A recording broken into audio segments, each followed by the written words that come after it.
Hello friends, পায়তলা সরষের নতুন food ব্লগে আপনাদের স্বাগত জানাই। কিছুদিন আগে আমি আর আমার বেস্ট ফ্রেন্ড বেহালাতে জমিয়ে খাবো রেস্টুরেন্টে খেতে গেছিলাম। এই রেস্টুরেন্টটা বেহালা শ্রীসংঘ ক্লাবটা ছাড়িয়ে আছে। অনেক রকম কম্বো পাবেন, তাও আবার পকেট ফ্রেন্ডলি প্রাইসে।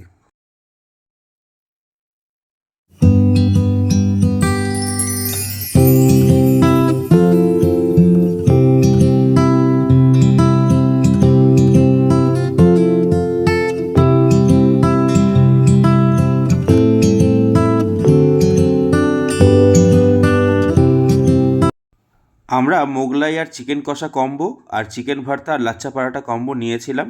আর বেশি কথা বলবো না, এই দেখুন মোগলাইটা ভাজা হচ্ছে। এরপরে ফুড ব্লগের যেটা নিয়ম সেটাই হচ্ছে, ভিডিওগুলো দেখুন আর প্লিজ চ্যানেলটাকে লাইক, শেয়ার অ্যান্ড সাবস্ক্রাইব করুন। Thank you.